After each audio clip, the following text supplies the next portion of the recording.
Hello, everyone, and thank you for participating in the New Jersey Statewide Network for Cultural Competency webinar.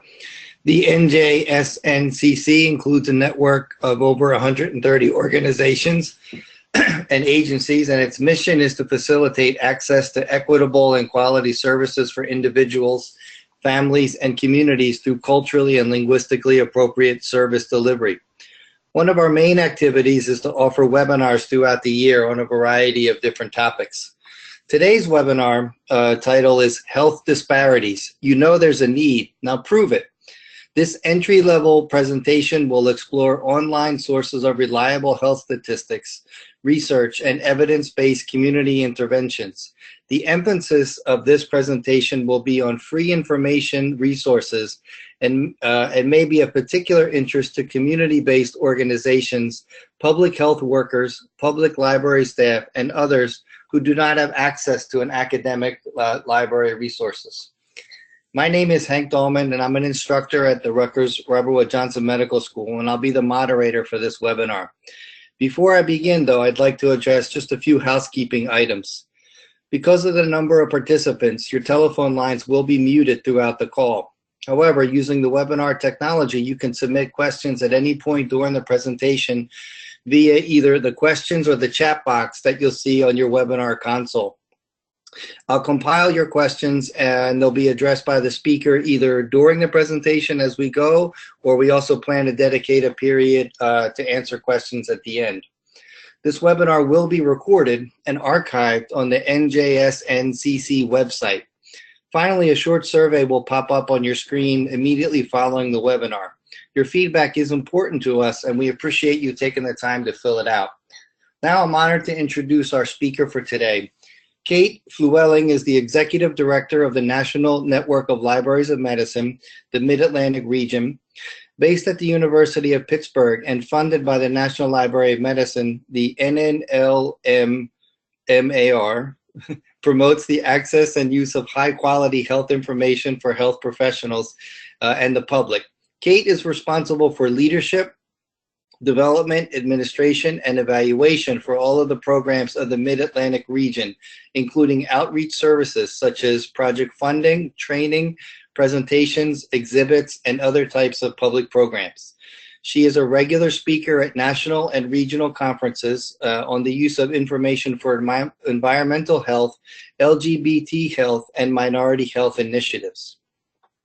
And now I'd like to turn the webinar over to Kate. Kate, welcome. Thank you, Hank, and thank you to the network for inviting me to speak today.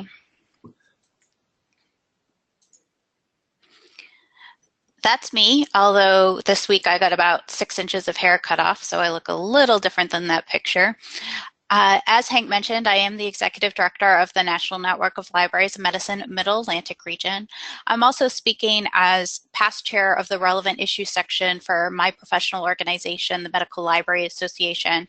And my section is very interested in the intersection between access to information, particularly health information, and social justice issues. I'm also speaking as an experienced funding recipient and a very experienced reviewer, and I offer this presentation in the hopes that it will improve your ability to apply for funding, whether from my organization or other organizations.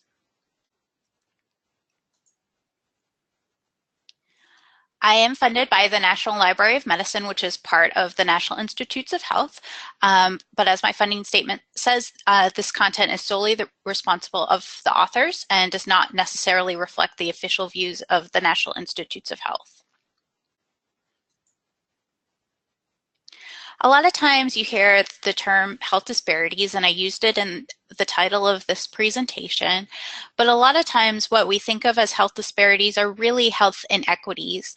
The difference is health inequities are avoidable inequalities in health between groups of people. That often speaks to the structure that allows health disparities, which is the outcomes, to exist.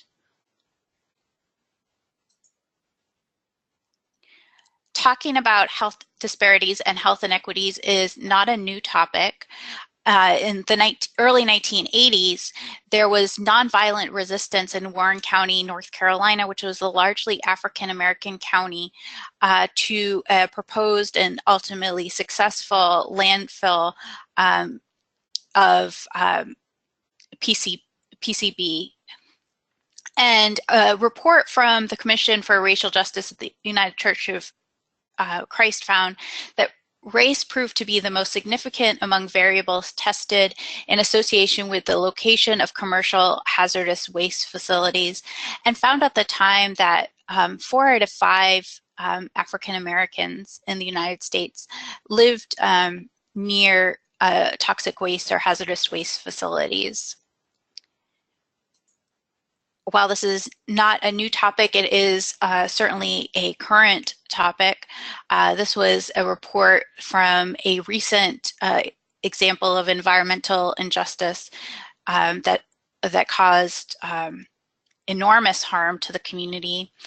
And the report found, we believe the underlying issue is historical and systemic, dates back nearly a century, and has at its foundation race and segregation of the community.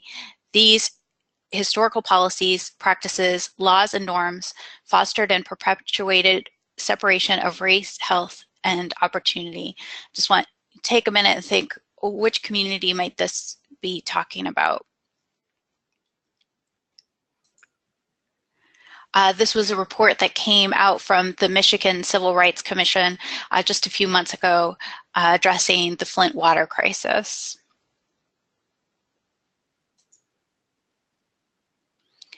So think about for a minute, what influences a person's health? And if you can type in the chat box to organizers and panelists some ideas of what influences a person's health.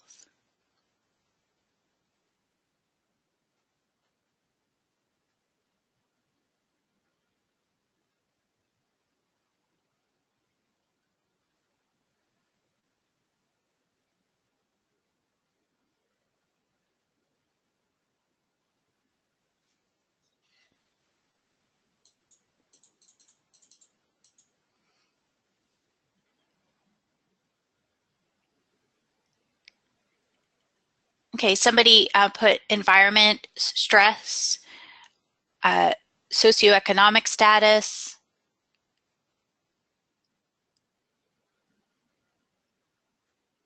Certainly all of those things contribute to a person's health.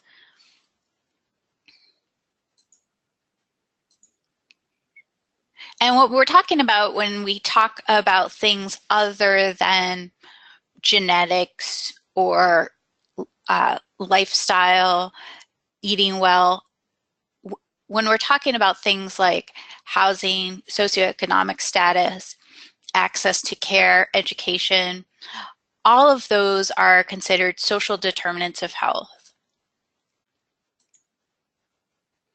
I'd like to recommend a very good report that just came out from the National Academies called Communities in Action, Pathways to Health Equity. And that gives a very good overview of what some causes of health inequity and also some suggestions for moving forward.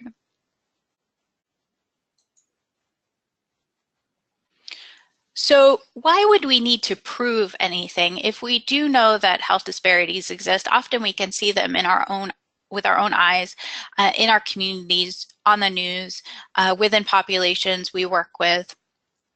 Well, one of the reasons why we need to prove the existence is to assist and advocate for policy decisions. Another reason is to apply for funding. Most funders are going to require that you know about the population that the funding is meant to help. So just a couple of examples.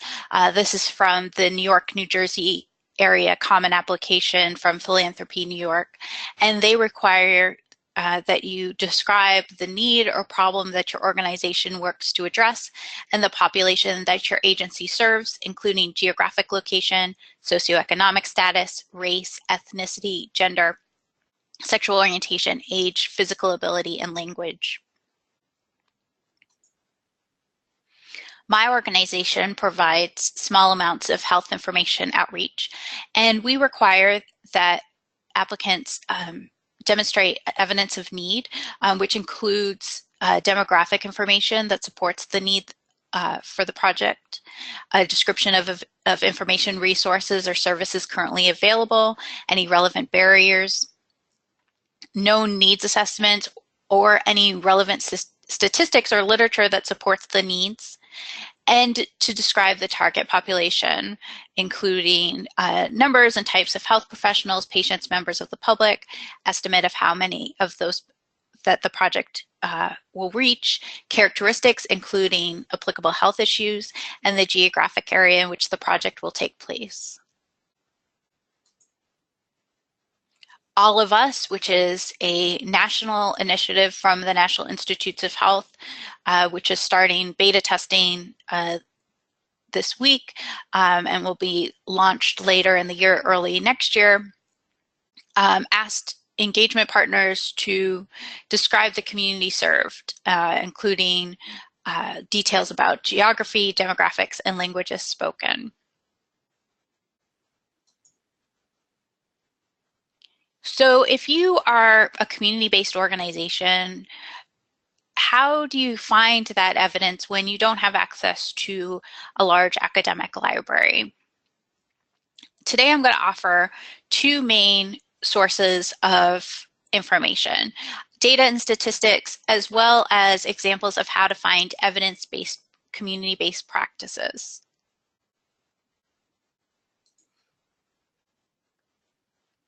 So if you look at this image, you can tell pretty quickly that this person has a need. She has a facial expression that suggests that she is not happy. She's on her phone, her hands on her hips, and the car that I would anticipate she would want to run and drive has the hood open. So they say a picture is worth 1,000 words, but unfortunately in your grant application, you usually can't just put in a picture and expect that the funder is going to know what your need is. You will have to use words and data and evidence to back up the need that you are trying to address. Some general tips for finding information: don't reinvent the wheel.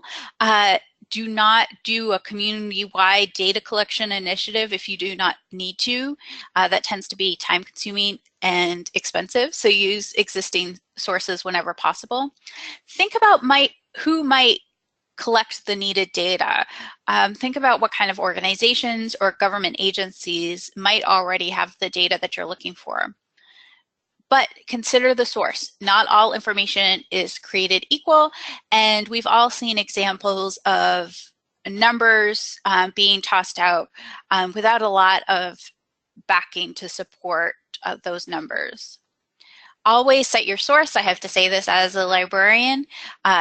Wherever you're finding the data or the evidence, make sure you're citing it and giving credit where credit's due. Unfortunately, just because you need a piece of data or statistics or evidence does not necessarily mean that such data currently exists. You do not need to be a researcher to find and use data and statistics. The resources that I am providing today do not require any sort of advanced analysis on your part. They all are pretty user-friendly in developing reports. So do not feel intimidated and certainly do not skip over that section of a grant proposal. And although I'm giving you examples of free resources today, not everything that might be useful to you is available free online. Some of them are done in reports that are used for internal purposes at an organization, and some are considered proprietary data. A lot of business type statistics are either proprietary data or they are shared only on a fee basis or subscription basis. I'm not going to go through all of these sources today, but here are general free sources of information. I will talk about community health needs assessments, published literature. Many of you might have used PubMed in school or for your research. PubMed Central is free journal articles. Google Scholar is often you can find a free PDF of an article. I do caution you to make sure that you are checking the date of any and source of anything that you find on Google Scholar. They don't always put the most recent information on the top of the search results. Looking for reports or gray literature. These are reports that might not necessarily be published in a journal article. There are compilations of statistics. This is where I'm going to spend most of my time today. And then I'll show you a source for additional resources. And I do encourage you, particularly if you're looking for very local data, to check in with your local public library.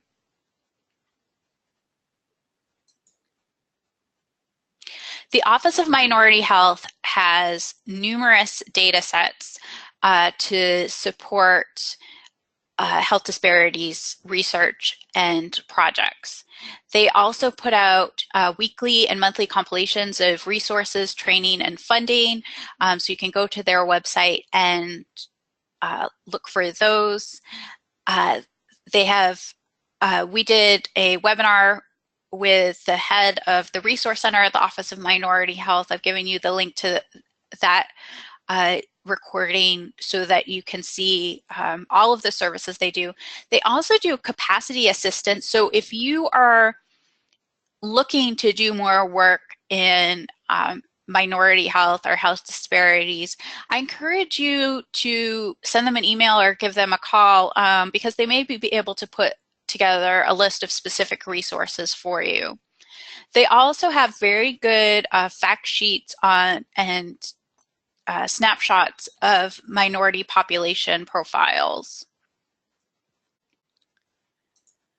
One thing that was just put out last week from the Office of Disease Prevention and Health Promotion and is available on the Office of Minority Health website is a new widget that you can use from their site, or you can embed in your own website that allows you to browse Healthy People 2020 health indicators, or you can search by disparity type.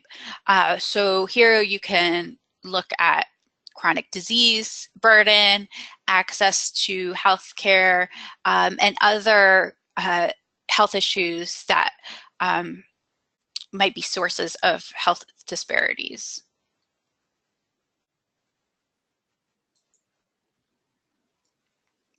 One of my favorite sources of health information about your community, the needs of your community, are community health assessments. Under the Affordable Care Act, hospitals, health systems, public health departments have to do a community health assessment every 3 years. And these are tremendous sources of information about your community health. There are state level community health assessments, county level community health assessments, and hospital and health system based community health assessments. They are usually available free online. You can really just do a web search for your county and put in community health assessment, or if you're looking at a very local region, you might want to search your community hospitals, community health assessments. The great thing about these is it shows not only what the data says your community health needs are, but these also include community input. So you can see what the community thinks is, community members think are the needs of your community, which is a really fantastic source of information that you're not going to get in the raw data and statistics. If you're looking for New Jersey-wide or county-wide health statistics, then the New Jersey State Health Assessment Data site has a wealth of information. You can create your own reports. You can compare your county to state and national levels. Not everything is available from this site, but they also have a really nice FAQ section that sends you to other places in the state and federal government that might have the information that you're looking for.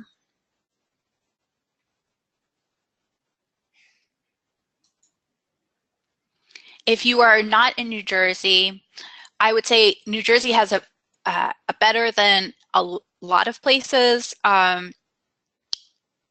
website for the health data, but pretty much any state is going to have a health statistics page. You might also think about other government agencies that might have information. So if you're looking for employment statistics or transportation statistics, you may want to look at the relevant state agency.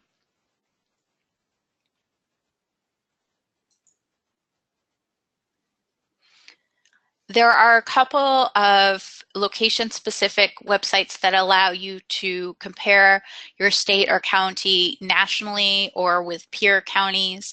The Kaiser Family Foundation has the State Health Facts page, and the county health rankings from the Robert Wood Johnson Foundation allows you very nicely to look at not only health outcomes, but also a lot of the determinants of health, such as food access and access to healthcare.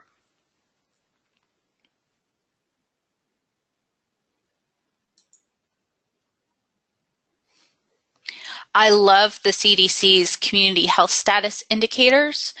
You can look up your county, and you can get a very easy to understand snapshot of how your county compares to peer counties, and they have a formula for determining what your county's peer counties are.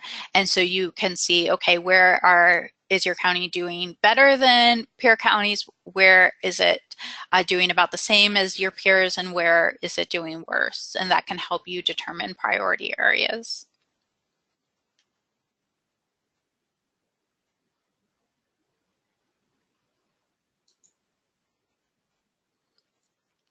The Annie E. Casey Foundation puts out a data book every year on health information or health data related to children and teens. They just put out in the past couple of weeks the 2017 data book. You can also search their data center by location, by topic, and by characteristic.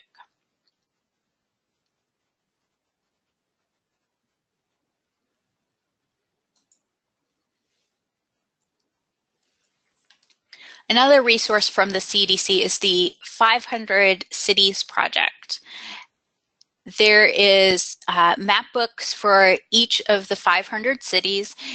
It's pretty much the biggest 500 cities in the United States, although they've they added a few to make sure that there was one city in every state, at least, that was covered by the 500 Cities project. There are 9 New Jersey cities in the 500 Cities project.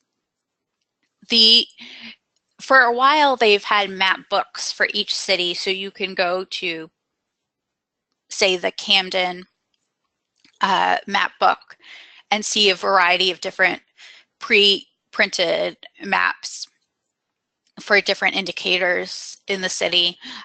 But this year they have added an ability to create maps on the fly, which allows you to overlay different indicators.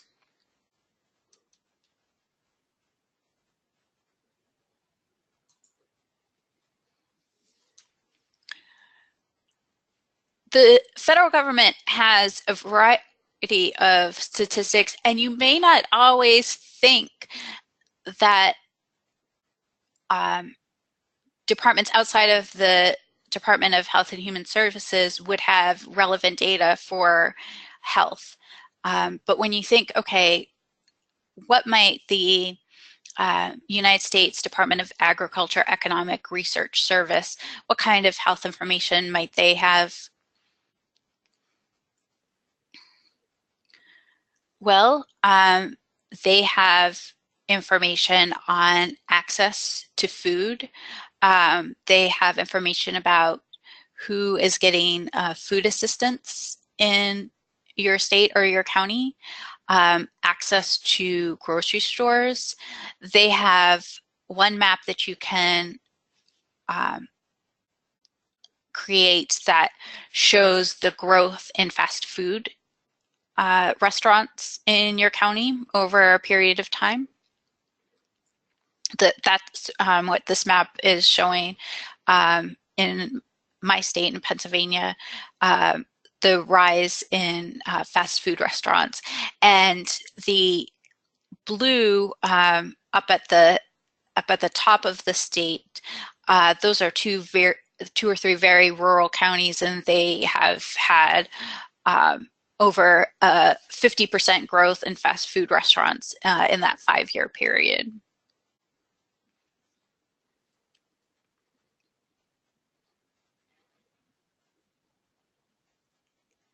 As a funder, I want our applicants to know whether or not there are existing programs that they may be able to modify for their area or their population, or that they can model their program on. Not every program needs to reinvent the wheel. We would rather fund a project that we know has a good chance of working and being successful. Youth.gov has pulled together evidence-based programs from a few different departments in the federal government, including the Department of Education, the Department of Health and Human Services, and the Department of Justice. Childtrends.org has a very good data bank on 120 indicators of children's well-being. They also have evidence-based practice resources as well.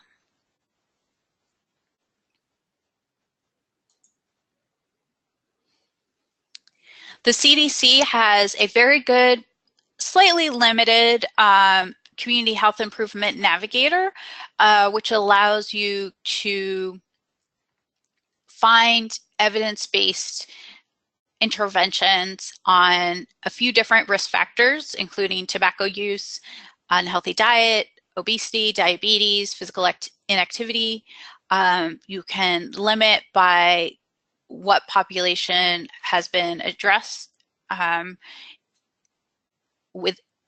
so including low income or older adults or women. And then you can look at action areas, whether you're looking for interventions that address socioeconomic factors, the physical environment, health behaviors, or clinical care. So I created a filter looking at obesity, the target population, racial, ethnic minorities in a community setting, and found this chronic disease prevention program for Mexican Americans residing at the US-Mexico border. And they use community health workers to run 12-week interventions.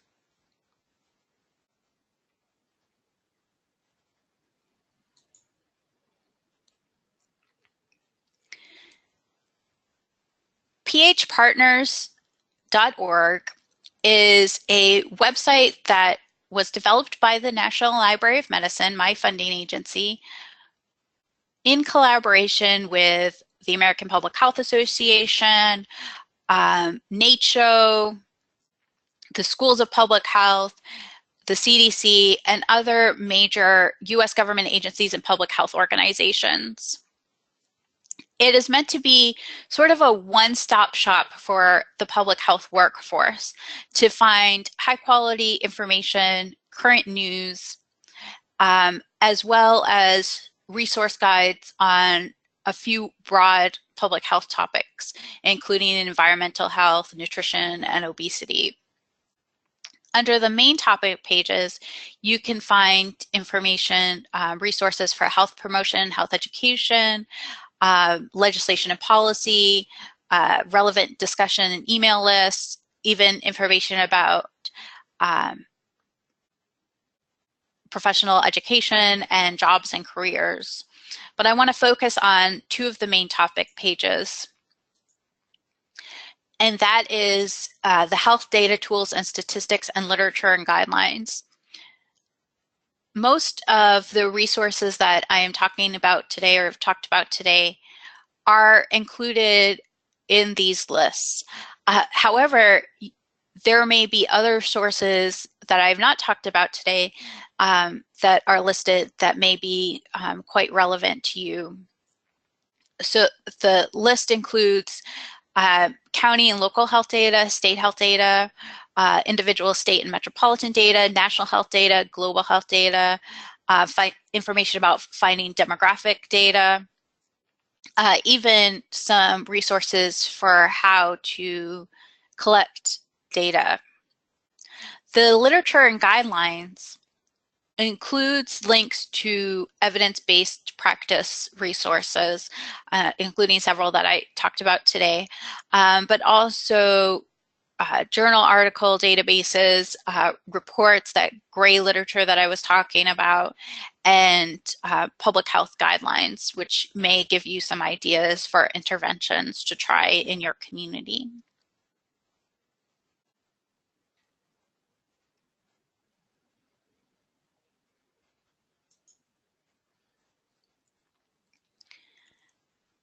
I want you to think for a second, and you can put either in the questions or the chat box, what are some other sources of information about a community that you know of, or other sources of information that might help illuminate the existence of health inequity?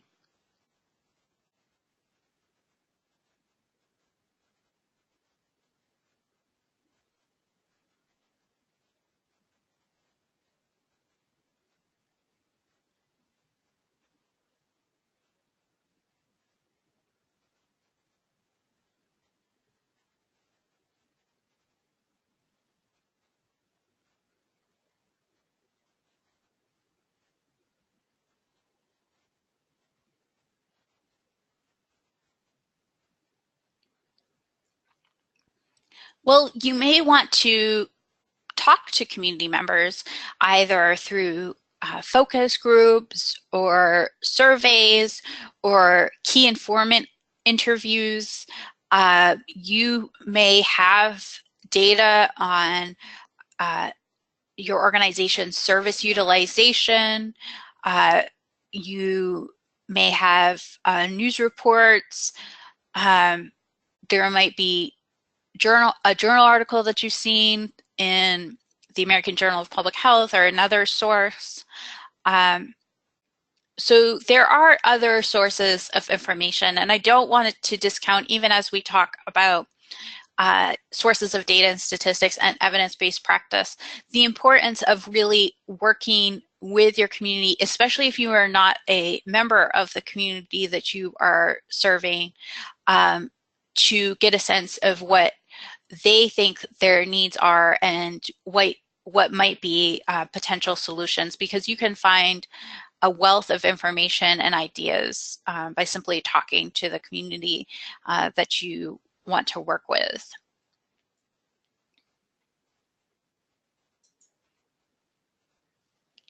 I'd like to recommend two sources of advice on how to find information about your target population.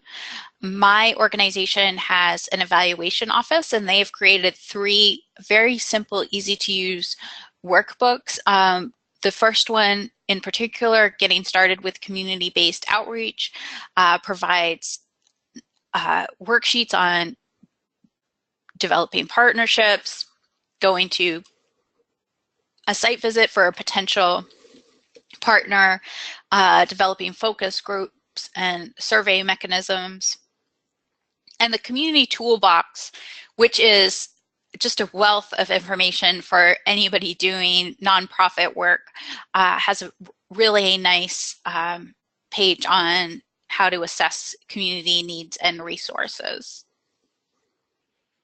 I think a lot of times when we do this kind of work, we focus on the weaknesses of a community and not enough on the strengths and the resources that are already available through social and human capital and expertise within a community.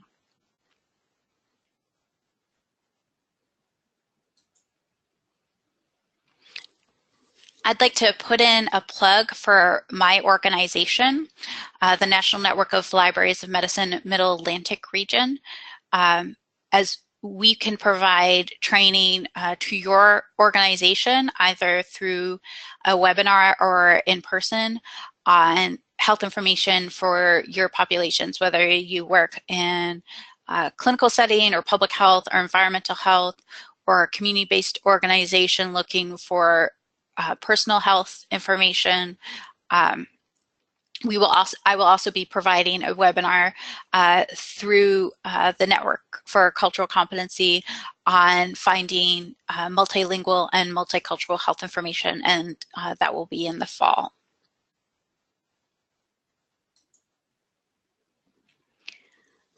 Okay, I will open it up for questions, and Hank, I will let you, if there are any that are coming in, let me know.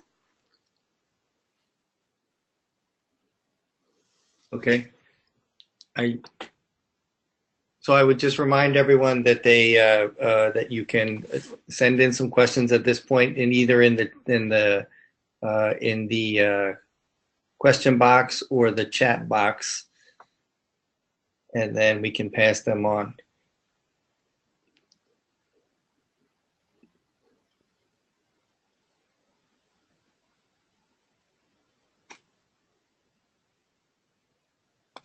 We haven't received any questions yet. I'm not sure if there's any glitch or if anything was clear.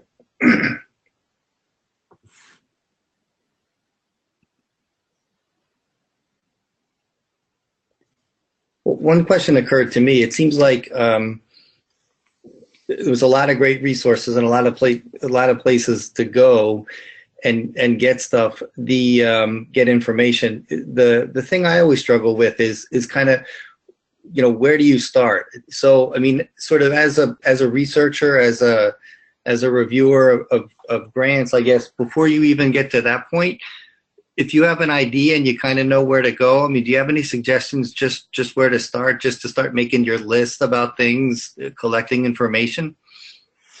Yes, I have 2 suggestions. If you are just want to scan the literature or see what might be available for information about a particular population, then I would suggest starting with phpartners.org because that's a compilation of resources that allows you to quickly scan what might be available. If you are thinking about applying for grants and want to see what the landscape is for potential funding opportunities, then I really recommend the Foundation site. And the Foundation Center, not all of the information about foundations is available free on their website. However, they have what's called the Funding Information Network, and that is over 400 mostly public libraries that have the Foundation Center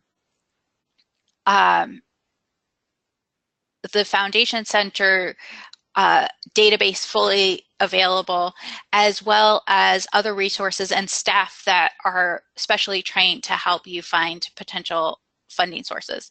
Now, if you are at an academic institution, then I would certainly recommend that you make an appointment with your local librarian. Great, thanks. You're welcome. That's really helpful, because I think sometimes it's intimidating to take the first step, and then I think once you get rolling, it's a little bit easier to continue. We do have another question from Dr. Like. He asked if you could say, could you say a little bit more about the National Network for Libraries of Medicine, the Mid-Atlantic region, and what funding opportunities exist for people? Sure. I'm going to stop sharing my screen for a second and open up a web browser so I can show you my organization's website.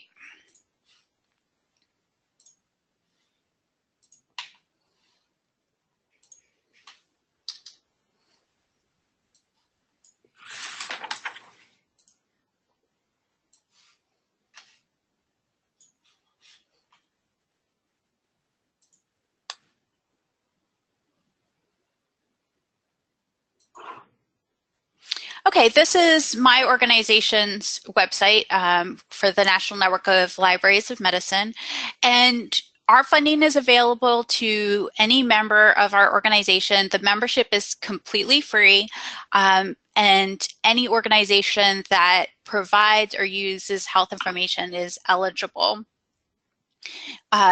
From our website, which is nnlm.gov/MAR, M-A-R, you can find a link to membership under members. You'll find join the network. Once you have joined, you're eligible for our funding opportunities. Our funding year goes from May 1st to April 30th. So the bulk of our funding is allocated before May 1st of every year.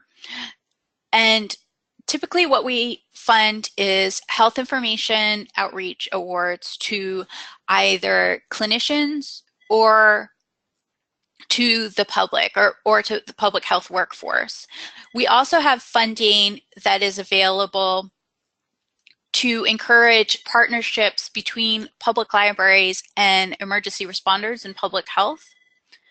And then what we have available currently is an award called a Health Information Awareness Award. And this is a nice small award up to $5,000. We're currently offering it until our money is spent, but it is a competitive award process. And it's meant to increase awareness of National Library of Medicine resources to assist the health information access for the public or for clinicians or public health workers. And so we have had all sorts of organizations be funded through the Health Information Awards. Public libraries, community-based organizations, YMCAs, health centers. If you are interested in any of our awards, I highly recommend you get in touch with us so that we can share with you what relevant National Library of Medicine resources might be available for your audience. We don't require that all you do is teach people how to use National Library of Medicine resources, but because the National Library of Medicine is our funding agency, we do require that at least one resource is integrated into your project.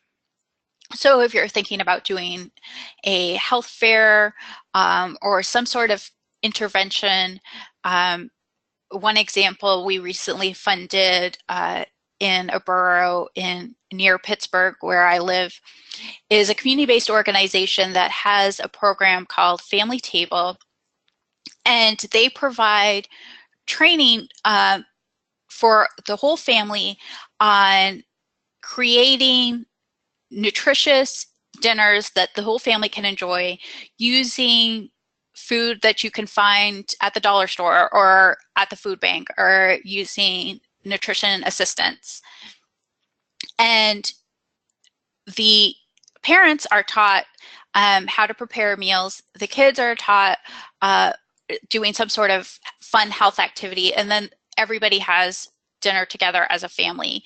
And it's a great existing project, but what we did was fund them so that they could then integrate Medline Plus, which is a reliable health information resource, so that then if participants wanted to find additional information for their health, that they knew where they could go reliably. Not everybody has a computer at home, but most everybody has a smartphone, or they have access to a public library where they can go look up information. So that was a way that it was not all about the health information. However, health information was a key component of that project. So that's just one example, and I encourage you to let us know if you have an idea, and we can certainly talk it through. I'm the executive director, but we also have a staff of librarian coordinators that work with different audiences. So we'll make sure to set you up with somebody who knows particularly about the resources that would be appropriate for your setting.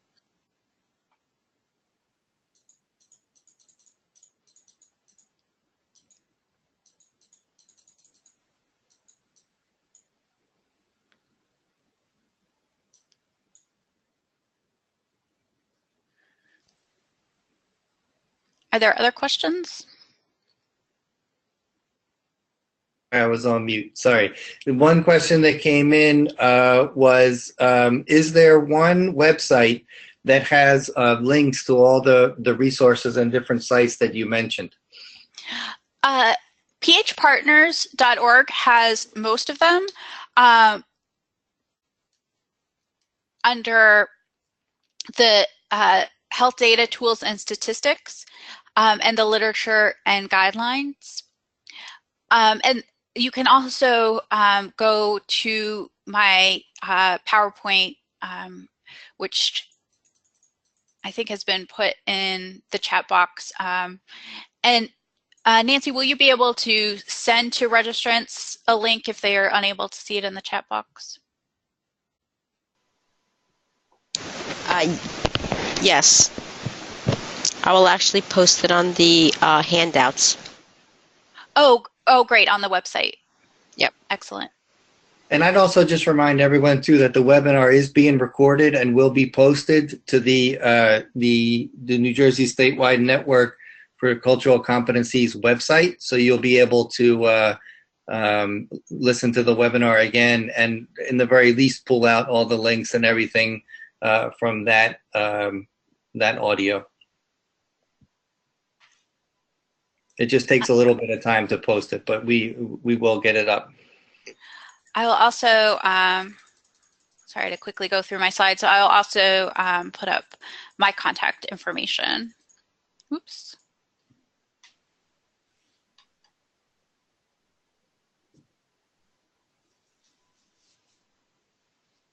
We have another question. It says, where is the Foundation Center site link? Oh, that is not included in my presentation. I believe it's just foundationcenter.org.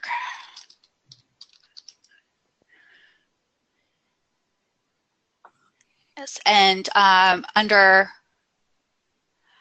finding funding, you can find the foundation directory online, which gives just bare bones information about foundations.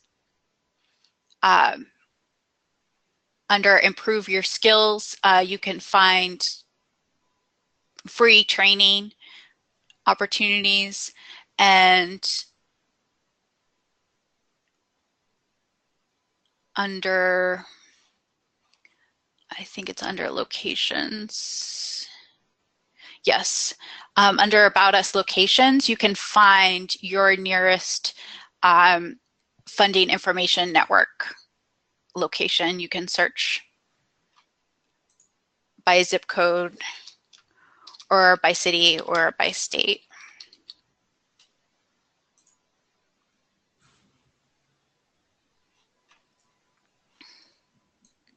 Great. We had I don't mean to cut you off. Are you ready for another comment? Mm-hmm. So that we had a comment from one of our members about there is a practical playbook which focuses on community-based approaches and interventions for integrating primary care and public health. Are you aware of that playbook? Can you say a little bit about that? I'm not aware of it, and I'm writing it down. Okay. So that's a resource that we want to add to the list. We'll follow up with that individual. Yeah, great. Thank you for the suggestion. So I had another question as well. So again, sort of a lot of great resources. Do you have any tips on, because this is another thing that I struggle with personally, staying current with a lot of information, like you generate sort of a long list of bookmarks and a lot of great sites that publish a lot of great things. Mm-hmm. Is there like a quick and easy way to stay sort of current? Like, are listservs still being used, or email newsletters? Is there like an RSS feed that you recommend? Is there kind of like an easy way to stay on top of, to sort of avoid information overload, but yet stay on top of the stuff that's really important for you in your field? Well, I have a couple that I would recommend following. One is the Office of Minority Health weekly updates. Those are very extensive. They include funding opportunities, new statistic resources, and information about specific populations. So, for example, I manage the American Public Health Association Community Health Worker Facebook page, and I'm always finding great content specifically about community health workers in that weekly news feed. PH Partners also has a news feed. You can just sign up from the homepage to get the latest information on public health topics of interest. They also have a list of discussion and email lists.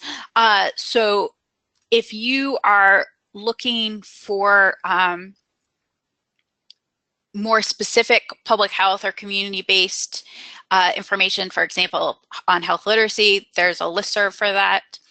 And then the final one I'll put in a plug for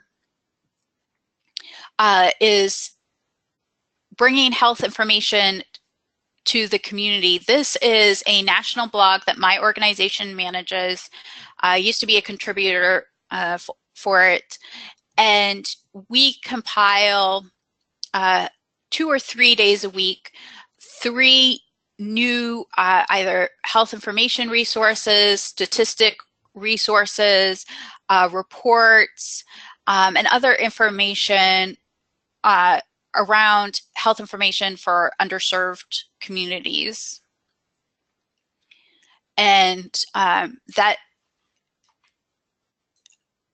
address is news.nnlm.gov/B as in boy, HIC. So I would recommend those 3 for very general public health or health disparities information. And then if you're looking for a more specific focus, to go to the discussion and email lists on phpartners.org. Great, thanks very much. We have another question here. I'll read it to you. Do you see public libraries playing an increasingly important role in addressing health disparities and fostering health equity in the coming years? What are some of the challenges and opportunities ahead? Can you speak a little bit to that? Yes, absolutely. I think a good case study about the importance of public libraries in the health was the rollout of the Affordable Care Act. And that is where people went to find information about how to sign up for health insurance. We also found that after Sandy, public libraries, even public libraries that were damaged in the storm, were the places that the public went to find not only electricity to plug in their phones, but also information about filling out FEMA forms, or when the schools were going to be open, or how to tell if their water was safe. So we know that public libraries are trusted sources of all kinds of health information. And in an era where institutions are maybe less trusted by a lot of people, public libraries continue to be an important, valued source of information in communities.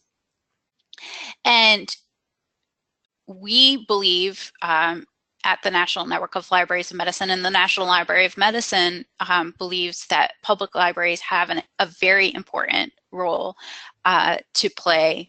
I think a couple of the challenges are that, unlike medical librarians like myself, public librarians have not necessarily been trained on providing health information. Public librarians staff often feel hesitant about providing that kind of information. We at the National Network of Libraries of Medicine provide free training for public libraries and others to find good, reliable information. Library staff are not clinicians. They cannot interpret health information, but we can let them know about the free, reliable resources that are available to them. Not all public libraries are created equal as far as resources. So while we might have big public libraries that might even have staff that are dedicated to providing health information, we also have much smaller, less funded libraries that do not have space or staff or funding to provide health training. And so we try to minimize that as well. We're learning that often what public libraries need are programs in a box where we can really just give them, here are the PowerPoints, here are all of the materials, here are examples of health programming. Perhaps here's some funding to provide technology in order to provide health programming. And I think finally, a challenge that we also work to help mitigate is helping public libraries find community partners and to really promote public libraries to the public health workforce, to clinicians, to community-based organizations as potential partners in their health outreach. Public libraries see everyone, and including a lot of the kind of underserved communities that your organization might want to outreach to: the homeless, older adults, families. All of these populations are regular users of the public libraries.